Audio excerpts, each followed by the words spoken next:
जो जीवित है उनको मृत घोषित कर दिया, जो मृत है उनको जीवित घोषित कर दिया। किसी का उम्र 24 वर्ष है तो 124 वर्ष बता करके, तो ये गलती नहीं है तो क्या है भाई?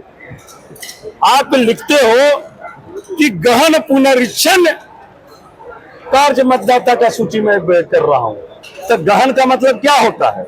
आप इस चीज को गहराई से सुधारना चाहते हैं, तो गहराई से ही सुधारने का मतलब हुआ कि जो जीवित हैं उनको मृत घोषित कर दो, जो 24 साल के हैं उनको 124 कर दो, और जो जिनके पिताजी का नाम देवनंदन है और उनका बेटा का नाम सुधीर है, तो सुधीर के देवनंदन के पिता के नाम पर कर दो सुधीर। तो ये सब गलती नहीं तो क्या है? हाउस में बहुत सारी गलतियां हैं, वो गलतियां छोड़ दीजिए। ये तो हमारे लोगों के बीच जैसे जैसे पता चलेगा बताएंगे। लेकिन विजय सिन्हा जी डिप्टी सीएम है बिहार के, 2 जगह कैसे वोटर लिस्ट में नाम रह गया?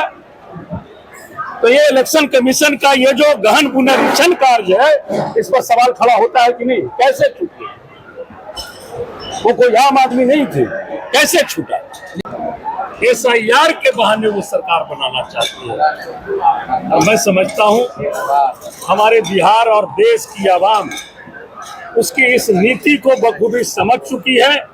एक बहुत बड़ा आंदोलन इस बिहार के धरती से SIR के विरुद्ध खड़ा होगा, और इस सरकार को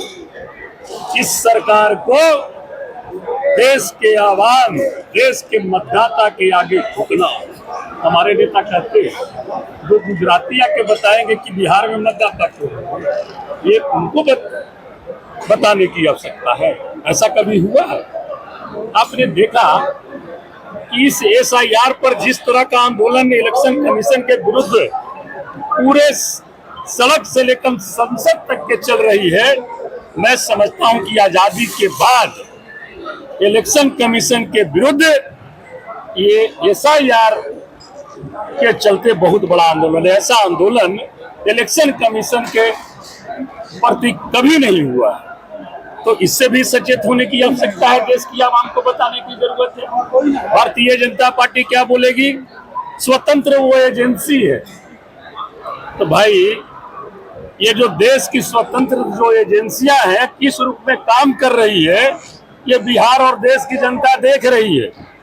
उसी तरह से सारे एजेंसी को इन्होंने यूज कर लिया। अब इनका लास्ट जो एजेंसी था इलेक्शन कमीशन, उसे भी ये राजनीतिकरण कर करके यूज कर रहे हैं।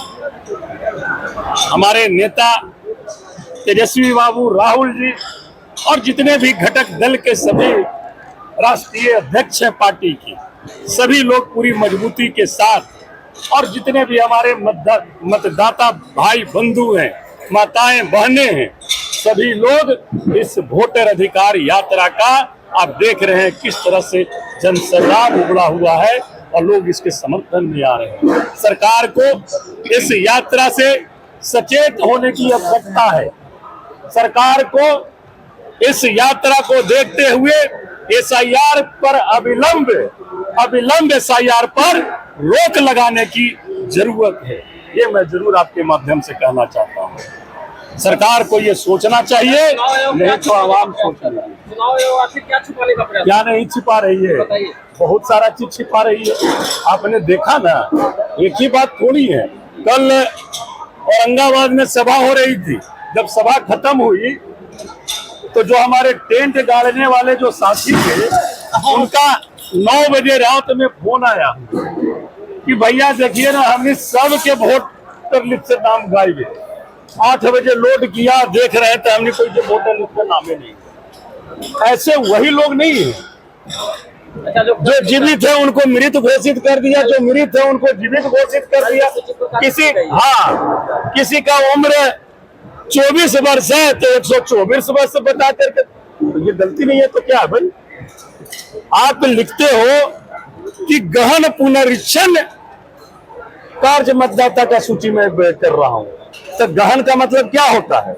आप इस चीज को गहराई से सुधारना चाहते हैं, तो गहराई से ही सुधारने का मतलब हुआ कि जो जीवित हैं उनको मृत घोषित कर दो, जो 24 साल के हैं उनको 124 कर दो, और जो जिनके पिताजी का नाम देवनंदन है और उनका बेटा का नाम सुधीर है, तो सुधीर के देवनंदन के पिता के नाम पर कर दो सुधीर। तो ये सब गलती नहीं तो क्या है? हाउस नंबर बहुत सारी गलतियां हैं, वो गलतियां छोड़ दीजिए। ये तो हमारे लोगों के बीच जैसे जैसे पता चलेगा बताएंगे। लेकिन विजय सिन्हा जी डिप्टी सीएम है बिहार के, 2 जगह कैसे वोटर लिस्ट में नाम रह गया? तो ये इलेक्शन कमीशन का ये जो गहन पुनरीक्षण कार्य है, इस पर सवाल खड़ा होता है कि नहीं? कैसे छूटे? वो कोई आम आदमी नहीं थे, कैसे छूटा? इलेक्शन कमीशन का है कि राहुल गांधी 7 दिन में मतलब माफी मांगे, हलफनामा दे, नहीं तो पूरे देश से माफी मांगे। माफी तो इलेक्शन कमीशन और इस सरकार को देश की आवाम से मांगना पड़ेगा। और आप देखे होंगे कि बहुत सारा ऐसा किसान के विरुद्ध भी इन्होंने आंदोलन पर लाया था। आंदोलन किसान का चला, सरकार को पीछे हटना पड़ा। ये आंदोलन बिहार का ही आंदोलन नहीं है, पूरे देश का SIR का आंदोलन है।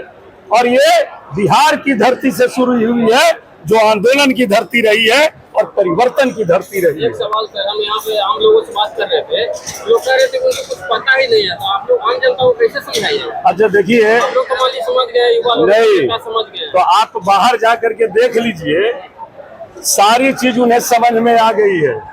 बाहर जो क्राउड है वहां पर कोई नेता नहीं है, लेकिन सारे लोग एक नारा लगा रहे हैं, वोट चोर नकली चोर। मैं नहीं लगा रहा हूँ, आवाम लगा रही है, आवाम लगा रही है बाहर में। वहां पर कोई नेता नहीं है, कोई मंच नहीं है, सारे लोग समझ चुके हैं। और निश्चित तौर पर इसकी लड़ाई हम लोग लड़ेंगे। आज हमारा वोट कटा है, कल उनका कटेगा, परसों उनका कटेगा। ऐसे तो वो सबको एक बार अपने इस षड्यंत्र में लेंगे। औरंगाबाद के रास्ते से रफीगंज होते हुए डबोर पहुंचे हैं। रफीगंज के पक्ष द्वारा बताया गया कि ये सभा विफल रहा, क्या बोलिएगा? अब सफल विफल तो आप भी देख रहे होंगे, जिस तरह से जन सैलाब सड़कों पर उमड़ा हुआ है। ये मैं समझता हूं कि हम लोग का तो वो स्थिति है नहीं कि प्रधानमंत्री जी के रैली में अगर कुर्सी खाली है तो भरल वाला कुर्सी दूसरा पहले वाला दिखा करके उसको दे देते हैं। ये तो लाइव चल रही है और लोग देख रहे हैं। अभी बाहर देख लीजिए ना, 3 घंटा वो लोग इस तरह से रहेंगे और अपने नेता का जो उनके वोट के अधिकार को बचाने के लिए यात्रा निकाले हैं, 3-4 घंटा से सारे लोग बाहर में खड़े हैं।